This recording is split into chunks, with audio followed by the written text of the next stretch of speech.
லூக்கா அதிகாரம் 3.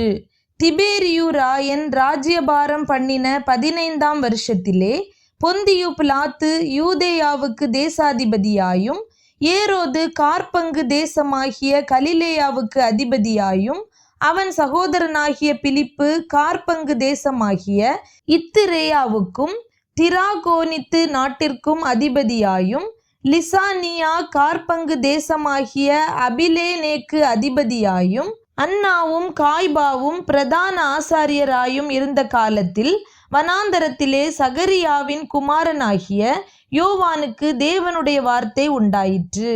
அப்பொழுது, கர்த்தருக்கு வழியை ஆயத்தப்படுத்துங்கள், அவருக்கு பாதைகளை செவ்வை பண்ணுங்கள் என்றும், பள்ளங்களெல்லாம் நிரப்பப்படும், சகல மலைகளும் குன்றுகளும் தாழ்த்தப்படும், கோணலானவைகள் செவ்வையாகும், கரடானவைகள் சமமாகும் என்றும், மாம்சமான யாவரும் தேவனுடைய இரட்சிப்பை காண்பார்கள் என்றும், வனாந்தரத்திலே கூப்பிடுகிறவனுடைய சத்தம் உண்டாகும் என்றும் ஏசாயா தீர்க்கதரிசியின் ஆகமத்தில் எழுதியிருக்கிற பிரகாரம் அவன் யோர்தான் நதிக்கு அருகான தேசமெங்கும் போய் பாவ மன்னிப்புக்கென்று மனம் திரும்புதலுக்கு ஏற்ற ஞானஸ்நானத்தை குறித்து பிரசங்கித்தான்.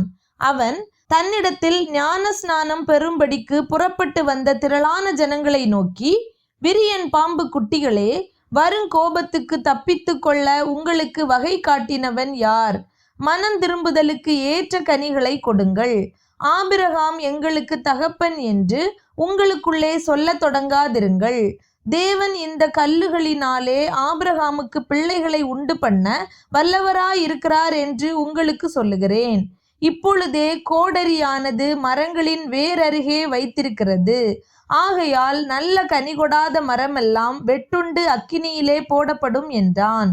அப்பொழுது ஜனங்கள் அவனை நோக்கி, அப்படியானால் நாங்கள் என்ன செய்ய வேண்டும் என்று கேட்டார்கள். அவர்களுக்கு அவன் பிரதியுத்தரமாக, 2 அங்கிகளை உடையவன் இல்லாதவனுக்கு கொடுக்க கடவன், ஆகாரத்தை உடையவன் அப்படியே செய்ய கடவன் என்றான்.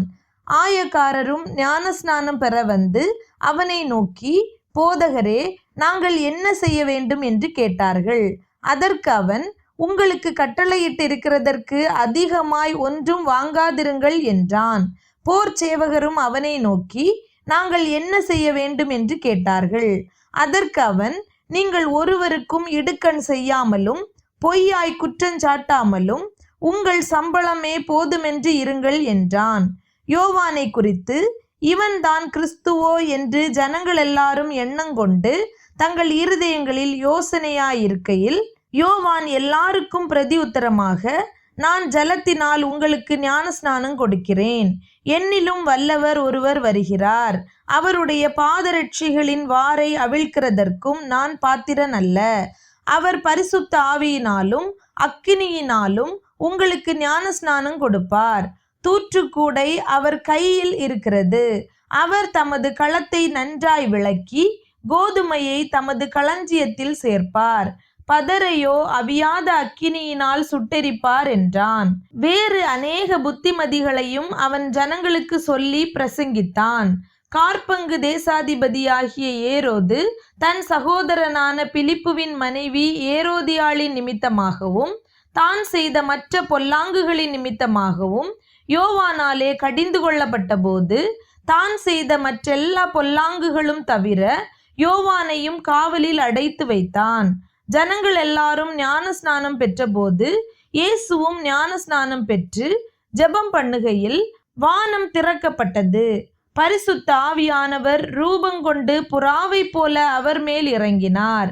வானத்திலிருந்து ஒரு சத்தமும் உண்டாகி, நீர் என்னுடைய நேசகுமாரன், உம்மில் பிரியமாயிருக்கிறேன் என்று உரைத்தது. அப்பொழுது இயேசு ஏறக்குறைய 30 வயதுள்ளவரானார். அவர் யோசேப்பின் குமாரன் என்று எண்ணப்பட்டார். அந்த யோசேப்பு ஏலியின் குமாரன், ஏலி மாத்தாத்தின் குமாரன், மாத்தாத் லேவியின் குமாரன், லேவி மெல்கியின் குமாரன், மெல்கி என்னாவின் குமாரன், என்னா யோசேப்பின் குமாரன், யோசேப்பு மத்தத்தியாவின் குமாரன், மத்தத்தியா ஆமோஸின் குமாரன், ஆமோஸ் நாகூமின் குமாரன், நாகூம் எஸ்லியின் குமாரன், எஸ்லி நங்காயின் குமாரன், நங்காய் மாகாத்தின் குமாரன், மாகாத் மத்தத்தியாவின் குமாரன், மத்தத்தியா சேமேயின் குமாரன். சேமே யோசேப்பின் குமாரன்.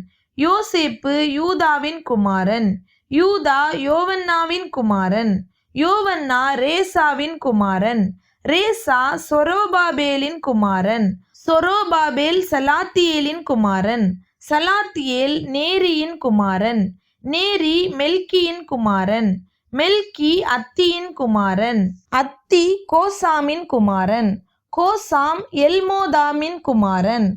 எல்மோதாம் ஏரின் குமாரன். ஏர் யோசேயின் குமாரன். யோசே எலியேசரின் குமாரன். எலியேசர் யோரீமின் குமாரன். யோரீம் மாத்தாத்தின் குமாரன். மாத்தாத் லேவியின் குமாரன். லேவி சிமியோனின் குமாரன். சிமியோன் யூதாவின் குமாரன். யூதா யோசேப்பின் குமாரன். யோசேப்பு யோனானின் குமாரன். யோனான் எலியாக்கீமின் குமாரன். எலியாக்கீம் மெலேயாவின் குமாரன்.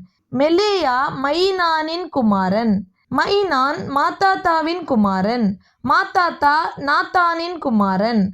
நாத்தான் தாவீதின் குமாரன்.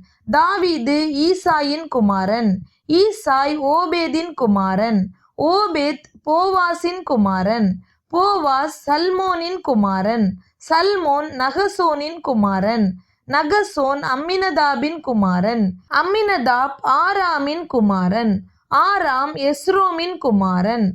எஸ்ரோம் பாரேசின் குமாரன். பாரேஸ் யூதாவின் குமாரன். யூதா யாக்கோபின் குமாரன். யாக்கோபு ஈசாக்கின் குமாரன். ஈசாக்கு ஆபிரகாமின் குமாரன். ஆபிரகாம் தேராவின் குமாரன். தேரா நாகோரின் குமாரன். நாகோர் சேரூக்கின் குமாரன்.